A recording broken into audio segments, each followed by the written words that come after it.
You're listening to the Cycling Podcast Féminin in association with Rapha, the fastest clothing in the World Tour, the home of cycling with character. Ride and watch with Rapha in 2019 as they partner EF Education First and Canyon SRAM.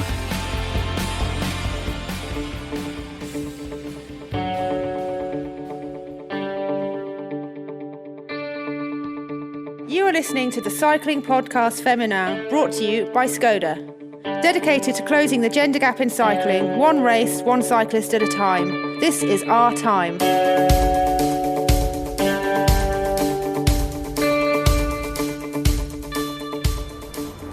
Hello, my name's Richard Moore. I'm with Orla Chennaoui. Hello, hello. Not Rose Manley, sadly, this month. We are in Madrid. Rose isn't here. We've just watched the Madrid Challenge, and we'll have a little report from that, some interviews from that race, which was won overall by Lisa Brennauer. Chloe Hosking won the second stage here, basically a big criterium. This episode, the centrepiece of this episode, a large part of the middle is taken up with Orla and I discussing her recent article in Rouleur magazine, all about the sort of Me Too movement as it applies to cycling, although it's pretty dark in places, the article, and we talk about the process of researching it and writing it and some of the reaction to it as well. So we'll hear a lot about that later on in the episode. But here in Madrid, as I say, Lisa Brennauer was the overall winner of the Madrid Challenge. Chloe Hosking won the big bunch sprint for the second stage. Lisa Brennauer won the time trial, which was the first stage. Letizia Paternoster was second, Roxane Fournier third, and Lucinda Brand fourth. And she lost her passport on the way over, Orla. I didn't know that. What happened? She lost her passport. There's not more to the story then. The headline is also the body of the story. That's it. Oh, That's right, it. She's okay. like Daniel Friebe. He lost his passport as well. She'll have to get it back before the World. She's all right travelling within Europe, but she'll need it back for the World Championships, won't she? Britain's still within Europe, but I know what you mean. I know we're not part. We're not part of Schengen. I know. So yeah, that's what she's worried about. Sorry. You're not part of Schengen. I know I am. Yorkshire's coming up, and that is a concern, but I'm sure she'll get it sorted out. Brand finished second overall in the Madrid Challenge. Pernille Matheson was third. That's her Sunweb teammate, and Christine Majerus of Boels Ladies was fourth, and I spoke to her. She won the Boels Ladies Tour recently. I spoke to her. The finish, we'll hear from her later on. In terms of a news roundup, I'm doing it this time because Orla's otherwise engaged at the moment. Don't give me that. Hang on a minute. That's not fair. Richard's been very naughty because I'm mid on air at the moment and I've ducked away from my I haven't ducked away from anything. I'm free for the moment, but I did notice earlier while we were doing our preview show in Eurosport that my nails are a bit filthy, as in my nail polish is rather chipped, and so I thought I'd better sort that out before our final show of the year. So yes, I'm painting my nails as we're chatting, but that's not why you're doing the news roundup. You're doing the news roundup because I've been on the road for the last 3 weeks basically, and that's that. Yeah, I've been at the full Vuelta. That's true, Orla, and I'm sorry to have put, don't know what I did to you there, but anyway, we have to go all the way back to the Women's Tour of Scotland. Because we recorded our last episode just before the first ever Women's Tour of Scotland, and unfortunately the first stage was stopped because of extreme weather, so we didn't have a winner there. But the other two stages were run off okay, and it seems to have been a great success. The race was won overall by Leah Thomas of Bigla Pro Cycling, ahead of Alison Jackson of Team Tibco. So it was a decent field, and it seemed like a really good race. Terrible weather, but there's nothing they can really do about that. In other racing, Ellen van Dijk won the European time trial title. Amy Peters won the road race in Vargarda. In the team time trial, Trek Segafredo beat Canyon SRAM, the world champions of course, but no team time trial for trade teams this year. So, it makes these team time trials perhaps have a little bit less meaning. Vargarda was a great build-up to and almost a preview, a dress rehearsal for the World Championships. That's no longer the case. The road race at Vargarda was won by Marta Bastianelli, back on form after a brilliant early start of the season and a bit of time out with injury. But she won there ahead of Marianne Vos and Lorena Wiebes. Lorena Wiebes. At the Ladies Tour of Norway, it was Wiebes again who won a stage, but then it was Vos. She won 3 stages to win the overall. Colorado Classic, she was outdone Vos by Chloe Daiger-Owen. Not that Vos was riding the Colorado Classic, but Chloe Daiger-Owen won all 4 stages of that race, and she won them all alone. There wasn't any bunch sprints there, so she won overall by 2.5 minutes. At the Grand Prix Plouay, Anna van der Breggen was the winner ahead of Corn Rivera and Amy Peters. the Boels Ladies Tour, I mentioned that earlier on. Christine Majerus was the winner with Vibes second and Lisa Klein third. Majerus didn't actually win a stage. The stage won by, Vibes won 2. There were splits on stage 3, and Lisa Klein won from a small group that included Amy Peters and Lizzie Deignan. Franziska Koch of Sunweb won stage 4, and Chiara Consoni from Valcar won stage 5, out-sprinting Lorena Vibes, a rare defeat for her. At the Lotto Belgium Tour, prologue was won by Ruth Winder of Trek Segafredo, then Mika Kroger won a stage, Corn Rivera won 2, and Kroger won overall. The Cycling Féminin International de l'Ardèche, it's a 7-day race, finishes later this week, and at the time of recording this episode, with the first 3 stages run, they have all been won by Marianne Vos, clearly in great form ahead of the World Championships. And that brings us right up to the Madrid Challenge, Orla. In other news, Chloe Hosking and Jessica Allen have been called up to the Australian team for the Road Race World Championship after Grace Brown and Sarah Roy have had to pull out with injuries after crashes. Leah Kirchman crashed in the Boels Ladies Tour, and she's out for the rest of the season. And Ellen Van Dijk also crashed there, and she broke her arm and her pelvis. Nasty. And that takes out one of the favourites for the time trial at the World Championships. There was a lot of crashes in that first stage of the Boels Ladies Tour, and Annemiek van Vleuten came down, didn't hurt herself too badly, but she wasn't very happy about that. The Dutch team for the World Championships, no Lorena Vibes. Now, it's a very hilly course, so that's maybe understandable, but the team is Anna van der Bergen, Chantal Black, Lucinda Brand, Amy Peters, Flirty Mackay, Annemiek van Vleuten, Demi Vollering and Marianne Vos. That's not a bad team, is it? In my life, it's not bad at all. I mean, even getting on that team is an achievement in itself, I would say, because I mean, almost any one of them could win. Demi Vollering is somebody who's caught my eye this season. I think she's phenomenal. I would say the Dutch are going to be very, very hard to beat. Really. Breaking news. I mean, Demi Vollering is actually my outside tip for that race, but Marianne Vos looks in exceptional form, and she's not been racing all that much recently. She's been preparing a lot as well. I was speaking to Dan Hackenberg, our colleague from the Dutch media, and he's very confident that it could be Vos again. Who knows? Lizzie Deignan is one you've got to be looking out for, obviously, for the Worlds, but not Dutch. There you go. And more breaking news. A community around the world. Stories and films with the most compelling characters. The world's finest apparel. Explore the world of cycling with Rapha. Thank you very much to Rapha for their support of the Cycling Podcast Féminin, and Rapha will have a couple of pop-ups in Harrogate for the World Championship week. If you want to watch the racing there or check out what events they've got on, go to rapha.cc. Orla, we're in Madrid, as I mentioned. The Madrid Challenge has been and won, and Chloe Hosking was the winner here. It's been a difficult season for her, and I spoke to her at the finish to find out exactly what these difficulties were and what today's win means to her. Well, you must be delighted with that. I am. I'm really happy. I'm relieved. I'm proud of myself for getting through all the tough bits of the season, and then, big race to get a win, and my mum's here. So, and also the girls rode phenomenal today, so it's always more special when it feels like a real team effort. Well, you were saying how much help you got from your team. I mean, they really took it on in the last few kilometres. Yeah, when it started raining, then girls just started crashing, and we were sort of like, playing it safe, and then there was another crash up on this corner. I think it was like a lap and a half to go, which is still too early to take over the front, but I just said, come on girls, let's go to the front. And so Romy Casper and Carl Einswinkel got us there, and they just buried themselves to keep us at the front. And then Romy was still on the front coming up with a K to go, so we played it safe, and it worked out for us. You mentioned that it had been a difficult season, or there have been some tough moments this year. What's been the toughest? Yeah, I just had a really bad spring, and you get all up in your head. You think, am I good enough anymore? Can I still do this? And so I took a step back in May. But you're still thinking, all these girls have got all these phenomenal results and I have nothing. So to pick yourself up and then still have the confidence in yourself to back yourself for a race like this, it takes a lot. And I'm really lucky that I have a great support network around me, and I'm quite a resilient girl.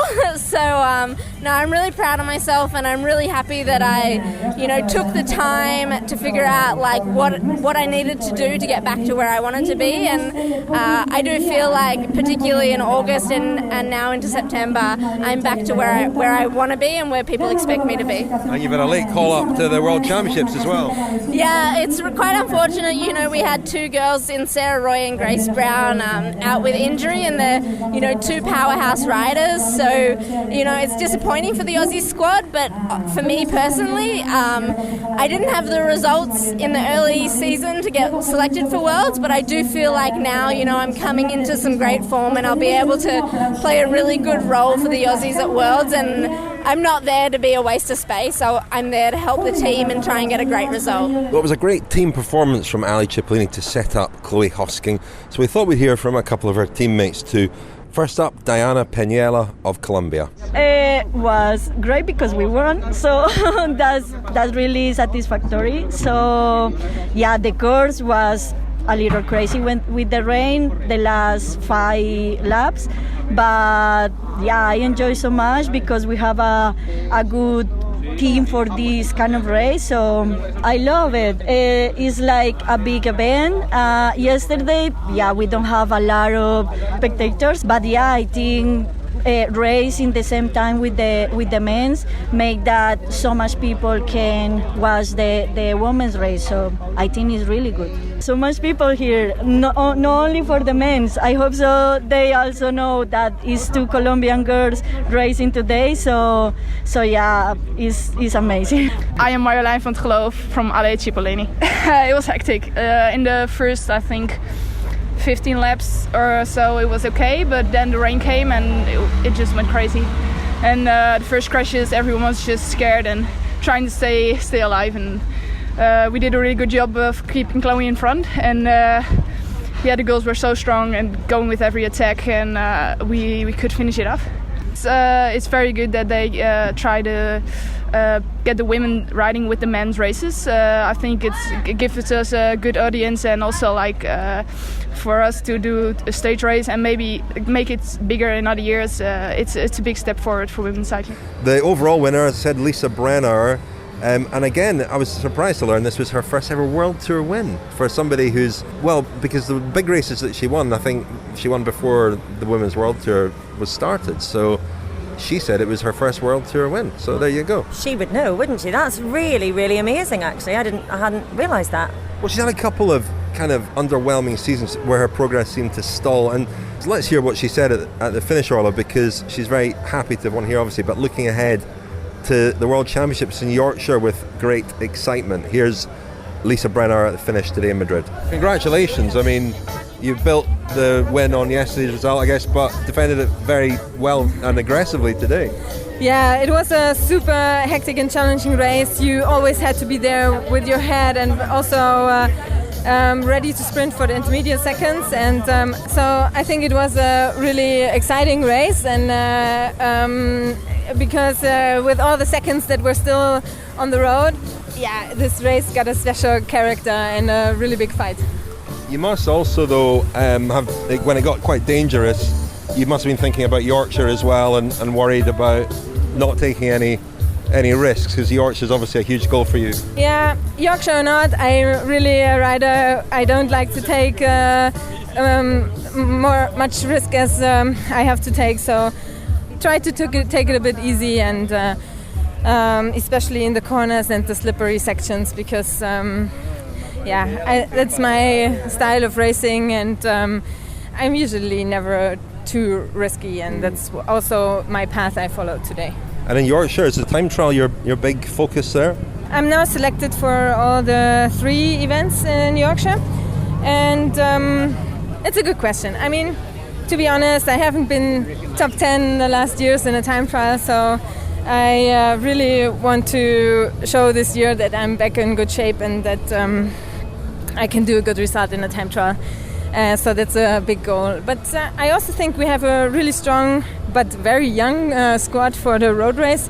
And I think the circuit suits us, so we definitely want to play a role there as well. And not knowing if I will be the lead rider or anybody else in the team, because I think we have a pretty good team where we can play different cards, and I just want to do a very good job there. And what are your expectations from the team time trial? Do you know what to expect there? Yeah, I've done it now at European Championships, and I like this event with Lisa Klein and Mieke Kröger from the women's side of the German team. We are really strong, but I heard that also the men's will send a strong squad.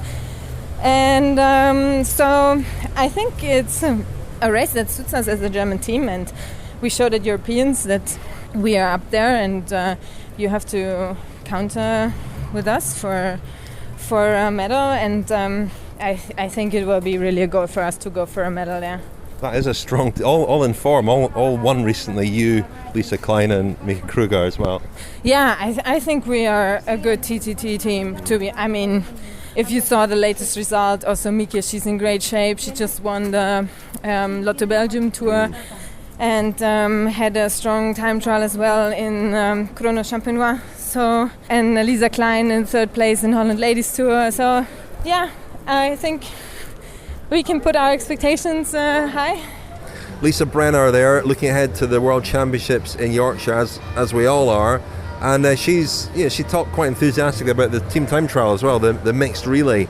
They rode that at the European Championships recently, and so they've had a kind of trial run. She seemed to quite enjoy it. They've got a very strong team on the women's side. She's not sure yet which men will be riding, but she seems up for all three events. She showed that, she is, I guess, at the top of her game once again. She's 31. As you say, remarkably hasn't won a women's world tour race. She's been national champion and whatnot.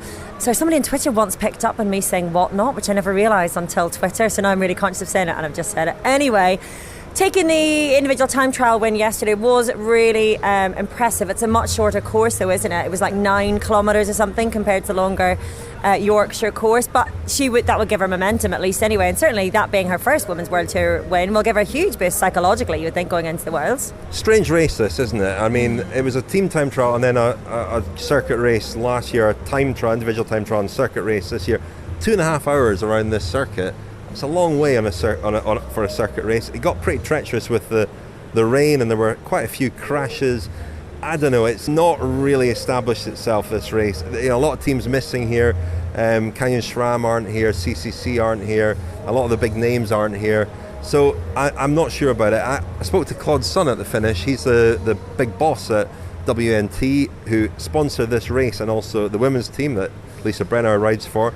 So I spoke to him a bit about this season because they've really stepped up with Brennauer and Kirsten Wild joining. I wondered, because we had an interview on the Cycling Podcast last week with Javier Guillen, the Vuelta director, who talked about his plans to start a 1-week women's race that wouldn't be at the same time as the Vuelta. So I asked Claude's son a bit about that as well. Here's what he said at the finish. You've really stepped up this season. You sponsor this race, and your rider, Lisa Brennauer, who you know very well, she's from the same town as the sponsor. She's won today, so you must be very happy. Yeah, she's happy, particularly this is World in Yorkshire next week, so she's confident for next week. This was important. I think yesterday the time trial was important for her also. On today it was very, very dangerous. It was wet, and she was at the end a little bit, she told me she was, very dangerous, so at the last sprint was not so, but it's a very, very nice day for the team, for the sponsor, for us. And I mean, I say you sponsor this race. We spoke to Javier Guillen, the Vuelta director, last week. He said he'd like to organise a week-long stage race for women. Are you aware of those plans? Would you like to be involved in that? Yeah, we are involved from the beginning by the Vuelta, because we contacted them, I think, 3 years ago. Vuelta, the decision was, should we continue, should we not? And we said, okay, we invest in it because Spain is very important for us. Brand awareness also for us in Spain, and we decided to make last year. Last year we did in 2 days, it was a TTT. And honestly, we are in contact a little bit, we are most in contact with Unipublic.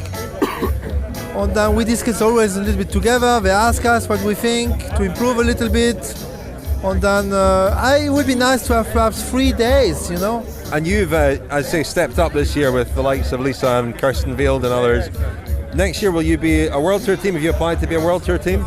No, It was the first idea was yes, because I'm completely convinced that it's a good idea from L'Appartient on UCI to go in this direction for the lady.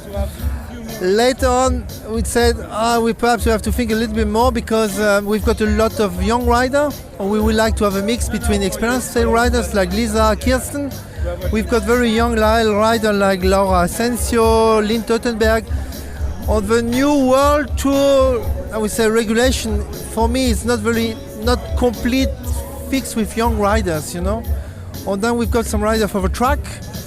And I think it's a good idea, but we prefer to wait a little bit, honestly. I think this race is a funny one, isn't it? Because it almost feels like with the Tour and with the Vuelta, it feels like an obligation, really, doesn't it? And I think, to be fair to La Course, it has taken on a certain element of a life of its own. It's proven itself to be a race that is thrilling to watch most years now that they've taken it away from that crit in Paris. The problem here is that it is still a city crit, essentially. Yeah, you've got the time trial the day before, but there's no television coverage of that. And when I was speaking to a few people yesterday at the top of the mountain, people who are really interested in women's cycling, they said, it's such a shame La Madrid Challenge is just one day again this year. They didn't realise that there was an individual time trial. And today, there's only so much you can really showcase, and that arguably is the reason you've got this kind of a race. It's to give a platform and a showcase to women's cycling, isn't it? Because you've got Ardèche happening at the same time when you've got a huge field there. So you've got a reduced field here, and the argument would be to show how exciting, how dynamic it is. We had on Eurosport earlier, Joanna Reisel was saying about how women's racing is so different. It's something we've talked about a lot, but how much more attacking it can be. You just don't see that on a course like this, and that is a shame. You know, you've got to sprint every other lap, and that's all you've got to sustain you for the 16 laps, barring, unfortunately, the crashes. So it doesn't get me. It doesn't get me interested at all. It's one of those, I guess, like the Prudential Ride London. I haven't given that the full title, have I? Classic something. The London Prudential one, where you can tune in for the last, 15 minutes and not really have missed too much. It was a great ride by Lisa Brennauer today, because everyone was talking about Kirsten Wild, and almost as if the sprint win was sewn up. And Brennauer did a really good job of soaking up those intermediate sprints. She came into today with a 4-second buffer on the lead. She finished today with a 10-second buffer. So by the time that rain came, she already had done enough really to not have to risk too much. So it was brilliant racing from her. You have to look hard to find that kind of racing here. You know, it's not like a hilly course. It's not like a La Course in the mountains. So it just doesn't. I find it very, very underwhelming, unfortunately. Sorry. Well, another recent winner who was riding today and finished fourth in the end was Christine Majerus, but she won the Boels Ladies Tour recently, a very important race for her team, Boels Dolmans, of course. She's a Luxembourg champion, and I spoke to her at the finish as well. Pretty treacherous towards the end. Yeah, I kind of hoped it would stay dry. It was good racing till it started raining, and we know that the roads in Spain are getting really slippery when it's raining, and there were actually quite a few crashes, and the goal was just to stay safe. And we came here for Jolene, trying. It was her first race back after a heavy injury, but I think she was also not so comfortable with the risk with the rain. So we did our best. I think we did good GCs, good TTs yesterday, and we can be happy. Is this a race you enjoy? Very seriously, no, I don't really enjoy this. I know it's nice to be part of the Vuelta. But I think we would also deserve more than just a crit. It's nice that it's 2 days already. Like, no, that was the TT, but it would be nice to make it at least 3 days with a longer race, where breakaways might have a little bit more chance than here. It's literally impossible to get away. So, it's nice to be here, but it's, for me at least, not the most enjoyable race. I wanted to ask you about your win as well at the Boels Ladies Tour recently. You must have been delighted with that. Yeah, of course. It's my biggest victory of my career in the World Tour, the home race of the team. Couldn't be more proud of that. The team did a really amazing job, and it was cool to have the jersey in the team. Life continues, but I'm also happy that I keep going with another good result in the World Tour here. I think with the bonus I move up one place, so that's 5th. Pretty good end of the season. And you're going to the World Championships in Yorkshire, looking forward to those? Yeah, I like racing in the UK. I love the Over Women's Tour. I hope that my shape stays or improves a little bit more. Till then, it's still 2 weeks. I mean, the work is done. It's all about just staying safe, recover well, and then fingers crossed shape is good that day. What's it like for you going from riding throughout the season for one of the strongest teams to riding for Luxembourg, where it's probably it's probably a little bit different in terms of support and so on? Yeah, I mean, I'm always proud to wear the national team jersey to represent my country, but on the other side, it's really hard for me to really have an input in the race because I'm alone. I actually can only follow and hope that I can profit a little bit out of situations. I mean, I'm also not the strongest rider in the world, so it's also not that I can do something all alone. So it's a little bit more of a lottery for me actually every time I'm in the national kit, and I hope it works out, and if not, then season was still good. Well, Christine Majerus of Boels Ladies there, and one thing missing from my news roundup was the news of which teams have applied for World Tour status next year. There are going to be 5 licences at a minimum available, and a team that wasn't there, we heard from Claude's son earlier saying that they hadn't applied for a World Tour licence, but Boels Ladies haven't had it, and I gather, Orla, from you that there's a little bit of uncertainty around the team. There is, and they're going to announce it, I think, at the World Championships. They don't want to steal their thunder, preempt anything, but for the team that has given us so much in this sport, I mean, really, you've got to take your hats off to how professional they have made this sport, and at some stages it felt like not single-handedly, because there are lots of hands on that team, but I don't know, multiple-handedly, but single-teamedly, that's now a word. And whatnot. And whatnot. Single-teamedly and whatnot. They've raised the bar in this sport and in women's cycling, and the sport owes them, I think, genuinely an awful lot, and an awful lot to the sponsors who have put the money into that. We have seen now other teams and men's World Tour teams crossing over and bringing women's teams, and I guess they can afford to put more money into their women's teams. Trek have got a big budget, Mitchelton Scott have done incredibly well.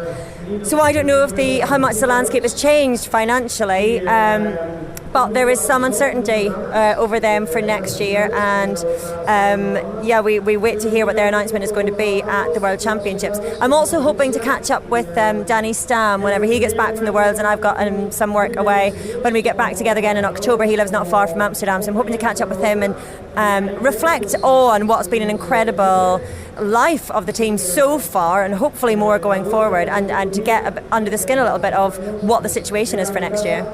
Chute à l'arrière du peloton, Cycling Podcast team car at the back of the pack, please. Well, this episode of the Cycling Podcast Féminin is supported by Heist. Heist is on a mission to take away the frustration every woman has with their underwear. They've already revolutionised tights and shapewear. Stop laughing, Orla.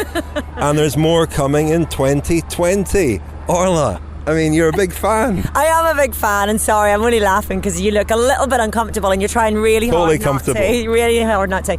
I am a huge fan, and I've already waxed lyrical about the tights, which I'm a big, big fan of. I have this bodysuit that Heist make, and I took it out to the Vuelta, and I wasn't sure whether I was going to wear it as underwear or outerwear, and it was a hot day in the mountains, and I thought, well, I'll put it on and I'll see.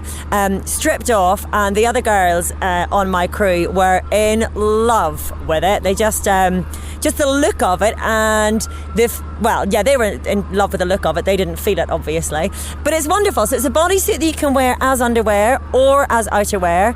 It feels so smooth and so supportive, and you don't need to wear any other underwear underneath it. It's also, as a bodysuit, it's got little clips at the bottom, so it's not like a swimsuit, obviously. I don't know why I'm explaining that, because the women listening will know, but it comes in a multitude of colours. I went for black to be safe the first time, but it comes in really lovely sort of neon, fresh, bright colours, so I'm going to go for a few of those now that I'm feeling a bit brave with it. It's beautiful. I love it. Sounds great. Heist has an in-house team of material scientists and garment innovators known as Lab 12 creating its products. This team, Lab 12, applies the same level of physiological research and technological innovation to underwear that has previously only been used in the sportswear category. And you mentioned this last month, Orla. It's led by Fiona Fairhurst, who was the inventor of the revolutionary multi-gold medal winning fast skin swimsuit. And that's the thing about the bodysuit. It feels like it's made to be worn in the way it's worn, and that sounds a bit silly, but a lot of clothes just aren't. The fabric of it is absolutely beautiful, and I do want to sound weird, but you just keep like rubbing at it because it feels so comfortable. So I've done yoga in it as well, and it just sort of stretches with your body, but it basically feels like the most comfortable swimsuit you will ever wear, and it supports you in all the right places. It's just, it's beautiful. The fabric of it is a joy. You like it then? Just a bit. Okay, shop now at heiststudios.com. That's heist-studios.com, and it's HEIST. And for 15% off, use the code HEIST15 at the checkout. That's HEIST 15. That's 15, and it's capital letters. HEIST in capital letters. Heiststudios.com with the code HEIST15 at the checkout. This month's episode of the Cycling Podcast Féminin is also supported by The Economist. The Economist is the smart guide to the forces impacting your world. It's about far more than just economics and finance. It covers a range of subjects from world politics and business to science, technology, arts, environment, and also sport. It helps readers prepare for what is going on in the world around them. It sifts through the noise, focusing on the essential information that tells the real story at a time when facts matter more than ever. It's been a trusted source of intelligence for over 170 years, and it's for the kind of person who never stops asking questions and wants to know why the world is the way it is. That sounds like a description of you, Orla. But I like that. Yeah, add that to your Twitter profile. Well, it's a bit long. I'm not sure I'll fit it into all the characters. Not everything. An article that caught my eye was about part-time work. Part-time jobs help women stay in paid work, but they can also hold women back. And it begins with an anecdote about your country of residence. Getting hold of a Dutch woman on a Wednesday can be tricky. For most primary schools, it's a half day, and as 3/4 of working women are part-time, it's a popular day to take off. The Dutch are world champions at part-time work and are often lauded for their healthy work-life balance and happy children. But these come at a price. Among Western European countries, the Netherlands has the largest gap between men's and women's pension entitlements and the largest in monthly income. That's really surprising. What they do brilliantly in the Netherlands is sharing part-time work and sharing childcare. So whether you're a man or a woman, you are allowed to work 4 days a week until your child is 8. So it's not a request that can be refused. I think it's until they're 8, and it's statutory that it should not impede your career progression. So it shouldn't get in the way of your career as you're working part-time and then when you go back to full-time. So it surprises me that there is that larger discrepancy, but yeah, I mean, it's true that on a Wednesday usually you will see the mums picking up the kids from school because we finish at 12:30 usually instead of 3:00, and I think that they do achieve that balance really well between the men and the women generally. There is another strange, not so strange discrepancy. There's a discrimination. Men's requests to work part-time are more likely than women's to be rejected. I'm not surprised by that at all, and I think that's absolutely awful. But I think we're only moving into a generation now where paternity leave shared with maternity leave is starting to become more of a thing. But when I say more of a thing, we're still talking tiny fractions of the population.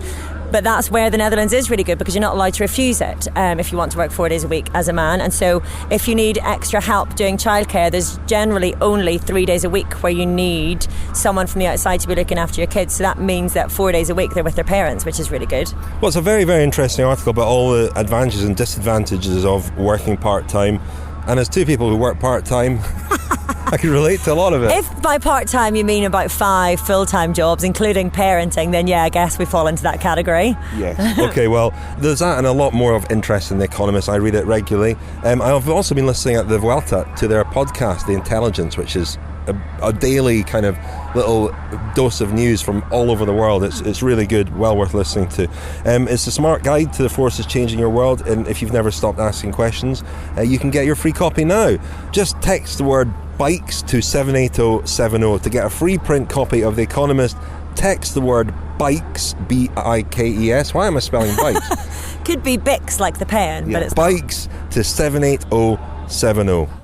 I'm with Orla Chennaoui. We're in Burgos on the second rest day of the Vuelta, and Orla, it's a few weeks now since a piece of work of yours was published in Rouleur, a big article, a really substantial bit of work on sexism in cycling, and it was pretty explosive. A shorter version of the article was published online, and in the magazine itself was a much longer version with a lot of detail, a lot of people, some of them anonymous, telling you their stories about some experiences they'd had. And I know that you were working on this for quite a long time. I think we spoke about it at the women's tour back in June. Can you just tell me the origins of the story, how it sort of the genesis of it? Yeah, as you say, it took quite a few months to do. I think it was March maybe, whenever Rouleur approached me about it. It was Andy McGrath, their editor, who got in touch and said, listen, we're just thinking of doing an article. And he very hesitantly bracketed it Me Too, but he just wanted to explore what the situation was in women's cycling. His thinking was that we hadn't had a Me Too moment, if you like, in cycling, and we've had it in other spheres. And he wanted to find out why not. Is it because there is no Me Too moment to be had, or is it because we just don't know what's going on yet? And I just find the concept really interesting, and to be honest, probably came at it with not my mind made up, but I certainly had a view on it, which was then blown to pieces, because as a journalistic exercise, I thought this will be interesting to explore, and I'd like to find out what there is to find out, if anything. But my thinking was, we've been working in cycling for a number of years now, which is why he asked me to do it. And I just assumed if there was an issue, we'd know about it. And which seems remarkably naive now, whenever you think about how stories come about and how things are ever unveiled and revealed, is only by that dam bursting, if you like. And so I just assumed that it was probably fairly healthy in the round. But we deal with women's world tour teams mostly, and that's not to say in any way that any part of the sport is immune. But so I agreed to do it, even though I thought, you know what, there's probably not much to it. But I did still think whatever I find will be interesting to me, and maybe I can make a story out of it. And so my first port of call was Iris Slappendale of the Cyclist Alliance, because I'm such a huge fan of what they do, and I know from riders and I know from her just how much they get under the skin and are within the sport, and that they get a lot of information confidentially. And I thought, well, she'll be able to point me in the direction and advise as to whether there's a story to be told or not. And again, when I spoke to her, it was fairly similar in that she didn't really think that there was much of a story to be told, but that nonetheless, in my first conversation with her, she was telling me things that I found really surprising. And it was an off-the-record chat. I just called her from home. She was driving at the time, and we chatted on the phone for about an hour. And she was telling me stories anecdotally, but with the things that and nothing that I could have printed, because it was off the record and it was an exploratory conversation. But the things that she was saying, I thought, oh, hang on a minute, there's definitely more to this than I realised. She was talking about different team managers who had various relationships, or it was understood within the peloton that they'd had various relationships with different riders. And even that just rings alarm bells, because it's not necessarily a healthy way for a team to operate. If a manager is dating multiple riders, if a relationship happens, then fine, but... and there were a few other things that she said, and I thought, okay, well, maybe there's something more to this than I thought. And essentially, I asked her if she could reach out for me and speak to people, let them know I was trying to do this article, let them know what the premise was, but also let them know that I wasn't trying to sensationalise anything. I genuinely just wanted to find out if there was a story to be told. And she agreed to, and came back a few weeks later with one or two names, and then it kind of went from there. I made phone calls that led to phone calls that led to phone calls, really. And how did you find obviously Iris was a great help in providing introductions and vouching for you, I guess, with people that you were somebody that could be trusted, but presumably you had conversations with riders you didn't know, they didn't know you. How did you broach it with them, and what sort of approach did you take with them? I think pretty much every conversation I had was with a rider that I'd never interviewed before. And so it's funny because I listen back to the audio of our conversations, and it takes me maybe a good 10-15 minutes at the start of the conversation to explain what I'm trying to do, because that was really important to me, that I didn't want them to think, I never want to be the kind of journalist that swoops into somebody's life and takes their story like a magpie and runs off with it and then doesn't care what happens, and it's all about the story that I get. I wanted them to understand that I was trying to understand them, and that it was their story to tell, and if there wasn't a story to tell, I wasn't going to create one. And that was important for me to establish that trust, I think, from the very off. And so there was a lot of me talking for the first 10-15 minutes of the conversation, and then slowly they opened up, and I find what was really interesting was that sometimes it wasn't the most shocking bit that they would say first. And I think that comes from, I guess, from having lived a story anyway. You've got your own interpretation of it and your own memory of it. But the one story that appeared online and so informed the opener, I guess, of the interview, of the piece rather. She hadn't really spoken very much about what had happened to her. Her parents knew, a few other riders knew, but she hadn't told her story very often, and so it felt like, I'm speaking very in a journalistic sense here, she hadn't formulated and polished her story yet, so she wasn't giving you the main bits first. She was talking you through her whole experience with the team, and when she got to the bit that blew me away, I almost couldn't believe that wasn't the first thing that she said.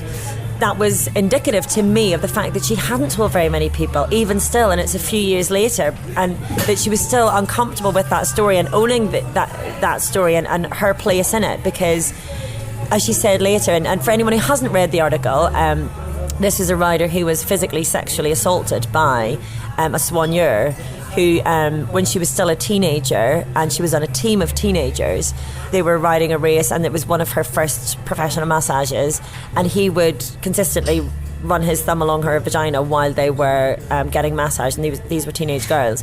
When she continued the conversation, she was questioning herself. Did I do something that could have led him to believe that was okay? Did I react properly? Is that just what massages should be?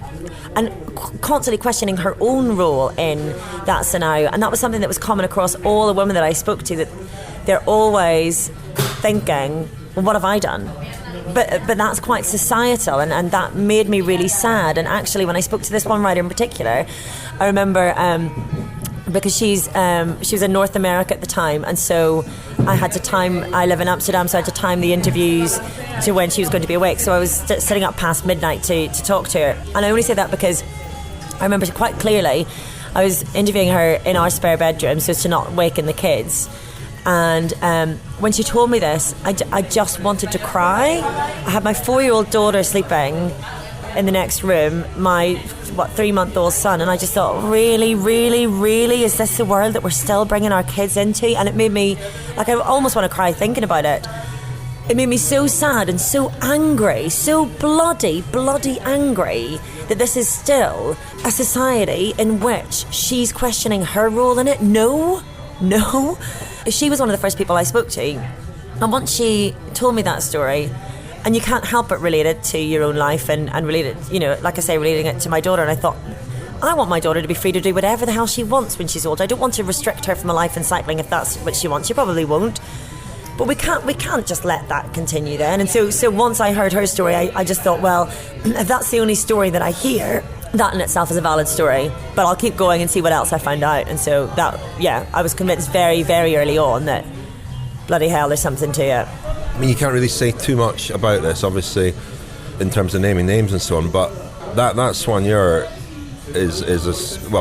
you're pretty sure he's a serial offender and that he still works in the sport. I'm not sure what's happened in other teams since he moved on, but he is still in the sport.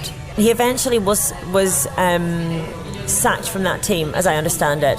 The rider in question did alert her team management to a situation with him. I'm not sure if she mentioned the physical sexual assault, but he was inappropriate with her in other ways, trying to develop a relationship with her, WhatsApping her, and just being uncomfortably familiar with her, she thought. And so she complained to management and said she wasn't comfortable with him. And again, I repeat, she was still a teenager and on a team of teenagers. It was a development squad for a World Tour team. And they said, we'll have words with him. But later in that season, she was still expected to go back and live in a team house with him, except that a senior rider on the senior team had complained about him and he was given the sack. But the problem is that, well, from her interpretation anyway, the teams don't want to admit this kind of thing was going on within their team because they'll see it as something that can be held against them. And so she thinks that they never told people why he was sacked, and so he was allowed to give his version of why he was sacked. And so he was employed by another Women's World Tour team, and I understand that he's now been given another job. Since this article, he's been given another job with another Women's World Tour team. Now, a different rider, not the rider in question, but a different rider is aware of her story and told the team what he'd done. So the team know his history, and as far as I understand, he still has a job. And that makes me absolutely furious. This is the problem, isn't it? It's not necessarily sort of happening systematically throughout the sport, but it's individuals like that aren't confronted or challenged properly because of the situation you've just described, where victims are made to feel, or are manipulated to feel as if they're responsible. Now, there's a whole spectrum of abuse, from inappropriate behaviour to actual physical abuse. And I want to tread carefully here, but you mentioned in the article that you had also experienced some inappropriate behaviour from men working in cycling. And I know that was a dilemma for you about whether to include that and how to include that and how to give it the appropriate weight, I suppose. Presumably from that experience yourself, you know how difficult it is, even in that situation, to confront and challenge and name and shame. Yeah, and it was a really, really difficult decision to make. Because we talked about this in the car, didn't we, at the women's tour, and I told you about the article that I was writing and said you knew what had happened to me anyway, and I'm not going to overplay anything. It was 2 isolated groping incidents basically, but that made me feel really uncomfortable at the time, and I confronted the people in question. One of them apologised, one of them didn't. But I remember when I told you about those to begin with, you were quite shocked, and I thought, it was a few years later from it happening, and I remember thinking, oh right, is that shocking? Because I think sometimes right thinking and decent men don't realise the world that women live in. And that's not to say that women are confronted with these things all the time, but by the law of averages, you're going to get them. You are going to come across, and especially in a sport where you're meeting new people all the time and travelling all the time, you're going to meet men who do this kind of thing, and you're going to be the subject of it in some way or other. And so I think I sometimes forget that most men don't realise that this happens to women all the time, and we learn to rationalise it or accept it or not want to rock the boat. And so I thought it was important to include an allusion to what had happened to me for that reason, because it's part of the problem. That if, with the case I just spoke about, taken aside, because that was a physical sexual assault, and there are no grey areas with that. But if it's something like an abuse of power, if it's an unwanted approach, I mean, I was touched and I wasn't even talking to the men at the time. So for me, that is in law sexual assault. But there are so many grades of, like you say, of what we're talking about here. And it was a common theme with all the women that I spoke to, that they questioned, well, is this my fault, or is this just society, or is this just what I should put up with? And so that's why I wanted to put it in, but it was really difficult to put it in because you don't want to make the story about you ever, and you don't want to distract from anything. And the last thing I wanted was for anyone to pick up on that and make that the story, rather than what had happened to these women that I spent a long time bringing into my trust. And I had lots of conversations with my husband about it as to whether it should go in and if it should, and trying to explain to him why I thought it was important to put bits of it in, but we sort of worked on that bit together because I wanted him to be okay with it, and I wanted him to be comfortable with me putting that in there. And I don't know if I really don't know if that's if that again is a female trait whereby you're thinking of everyone else around you before you actually say anything. Well, I guess there are parallels with the famous omerta, aren't there? And an article like that, with that sort of subject matter, it's relevant. That experience is relevant. And so to not include it would be an omission. That's what I felt. I felt it would have been, often as a journalist, you're supposed to take a lot of distance from the subject that you're writing about. I just said to you, don't make that your intro. Yeah. Well, no, I think you were quite, to begin with, you're a bit like my husband in that saying, but it's not about you, so why would you put it in? And I completely see that, but yeah, because usually as a journalist you do take that journalistic distance, but I think with something like this, because it is so insidious, I mean, it's everywhere in society, and that's part of the story, because then the fewer people that say, no, that's not okay, the more people think, oh, that must be okay then. So if I'm to write that story, and I know that I was groped and didn't put it in, when it's a piece about that to an extent, then that's almost me saying, yeah, but my situation's different because, well, what's different about any of it? We should all be able to say, no, that is wrong and here's why it's wrong, and just stick together on it, I guess. And so, yeah, for me, there is that omerta to it, and there is that.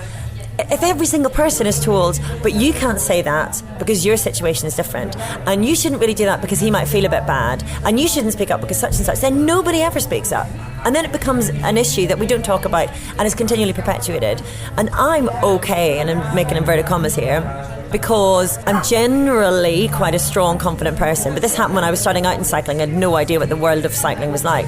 And I've spoken to one person in the piece, in the longer form piece, and I would urge people, if they're interested in it, to read the longer form piece, because you only really get one story in the online piece, and there are so many more stories that I guess show you that it's a bigger problem. But one woman I spoke to said, you know, she's been in cycling all her adult life, and she's very strong, and I was really impressed by her and her feistiness.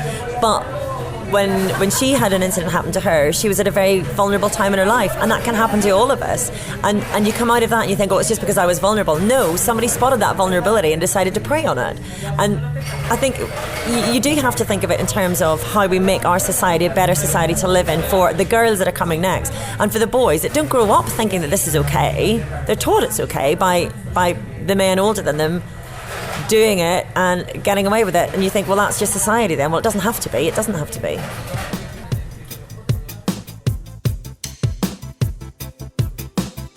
You're listening to the Cycling Podcast Féminin, brought to you by Skoda, dedicated to closing the gender gap in cycling, one race, one cyclist at a time. This is our time.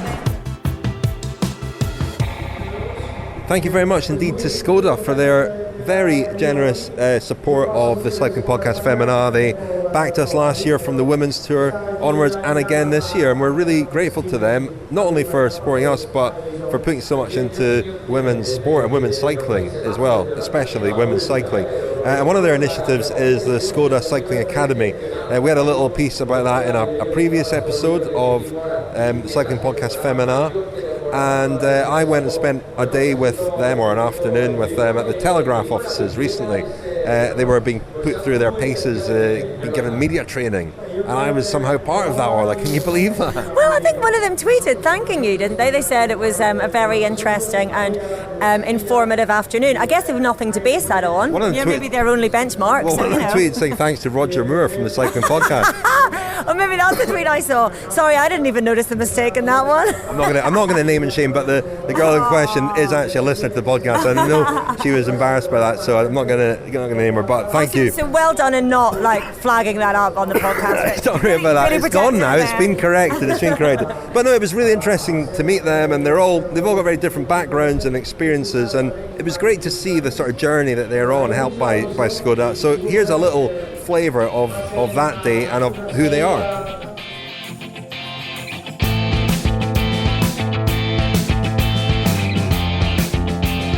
I'm Megan Dickerson, I'm 22 and I'm from Bristol. At college I used to ride my bike to college and from college into work and things, and when I went to university I took my bike with me, and I thought it would be a really great way to meet kind of different people outside of my course, so I joined the cycling club there, and yeah, it just kind of went from there. When I initially applied, it was just kind of like, do you want to further your kind of cycling career?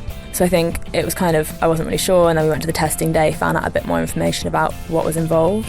But I think basically it's just a really great experience, and being able to be an advocate for women's cycling, I think it's really important to me that a lot of the races I go to and a lot of the events I'm at, there's not that strength and depth for the field, and I think to be able to get more women into cycling and show that it's a really great sport to be involved in, and it's a really great community as well, is really important to me. Yeah, so the testing day at Lee Valley Velo Park was really intense. You sort of turned up and there was 40 other women, and everyone looked really strong and amazing, and there were some girls who were kind of, I don't know, just seemed like they all knew each other from racing in London and different places, and it was all a bit intense. And then we did a 12-minute test, a 3-minute test and a 6-second test, and then an outdoor lap.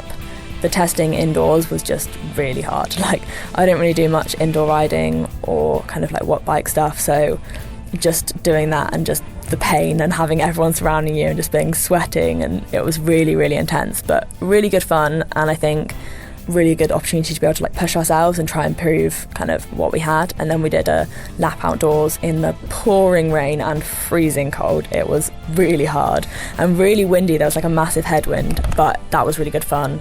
The friendship of the girls that we've been riding with, like we've actually had just such a great summer, and the events we've attended together have been really great fun.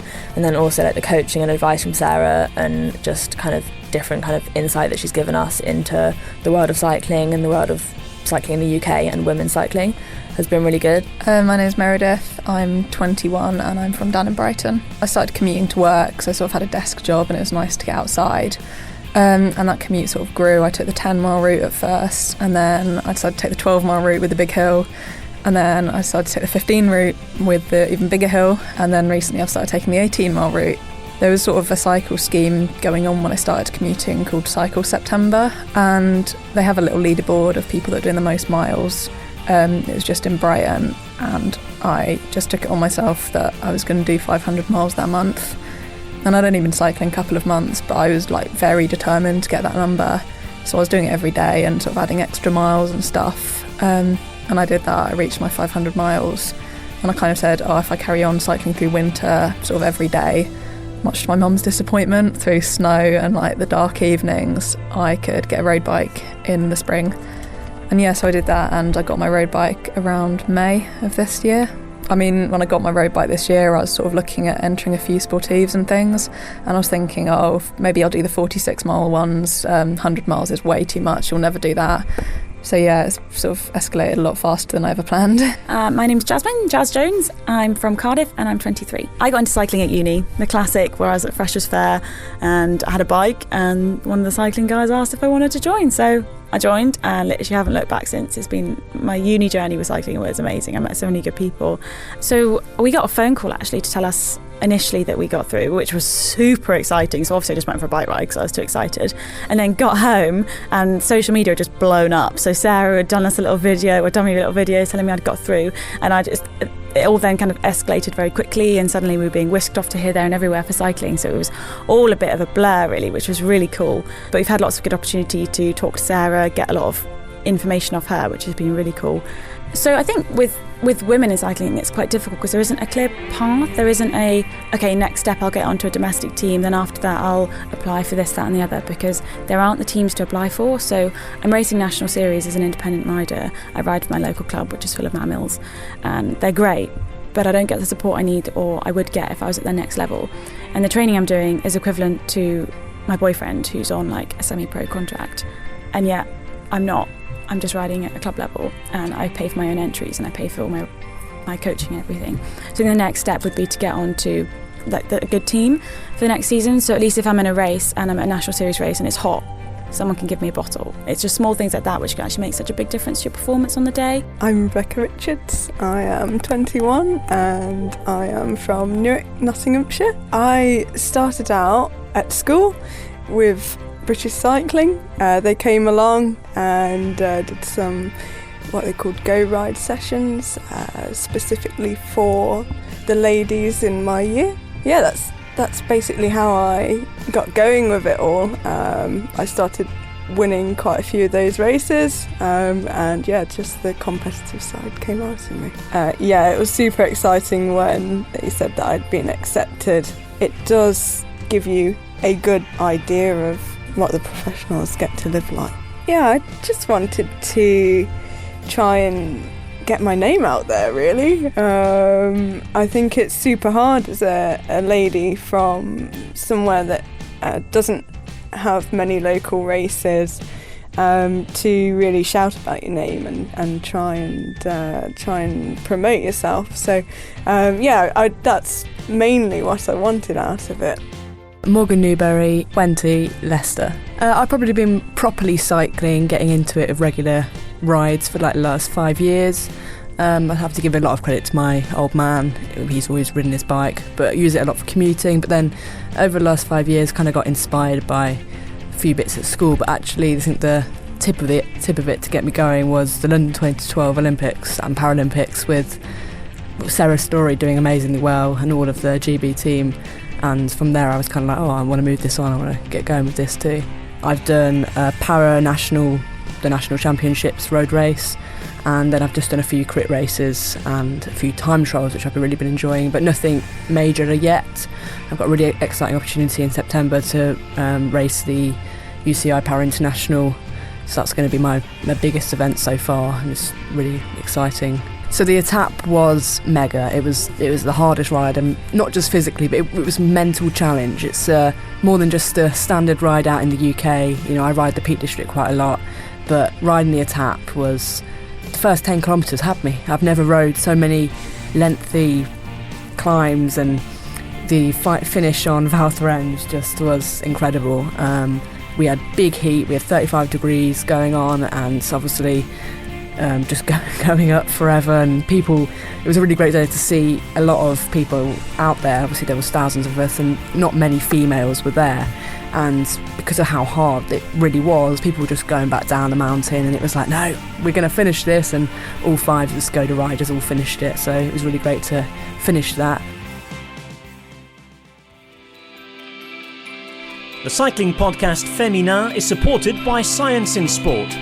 Science in Sport, fueled by science. Thank you very much to Science in Sport for their support of the Cycling Podcast, and you can get 25% off your Science in Sport products at scienceinsport.com with the code SISCP25. scienceinsport.com SISCP25. Orla, what were you telling me about bananas? Well, just when you said flavour. It's fit for broadcast. It is fit for broadcast, thank you very much. Just when you said flavour, I just was telling you a little anecdote. A fact, that I think it's a fact, it has to be stood up yet.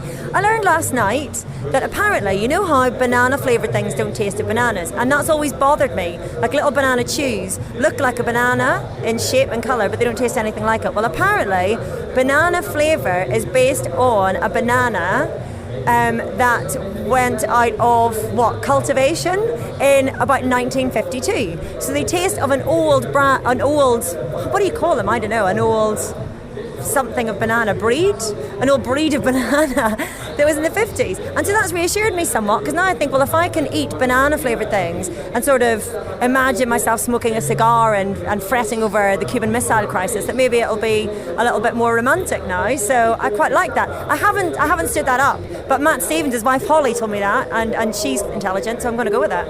Wow, every day is a school day, isn't it? You learn something new every day. Orla, before we go today, some good news. We've got extra episodes of the Cycling Podcast Féminin coming out over the World Championships. One next week,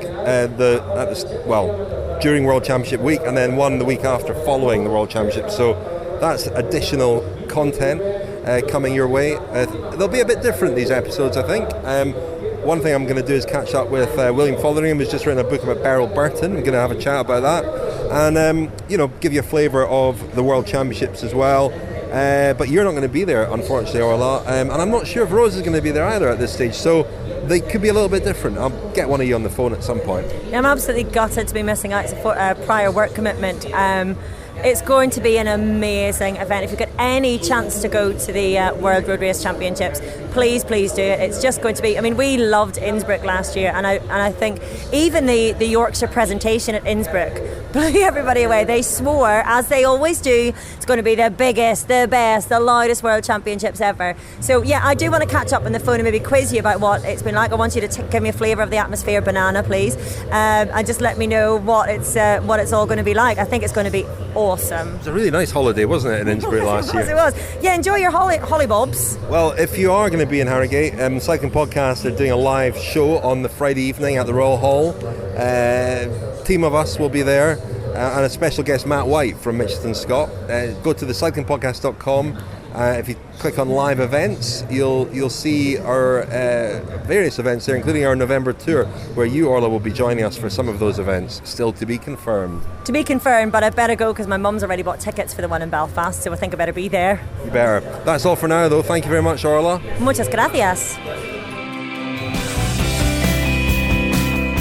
You're listening to the Cycling Podcast Féminin in association with Rapha, the fastest clothing in the World Tour. The home of cycling with character. Ride and watch with Rapha in 2019 as they partner EF Education First and Canyon SRAM.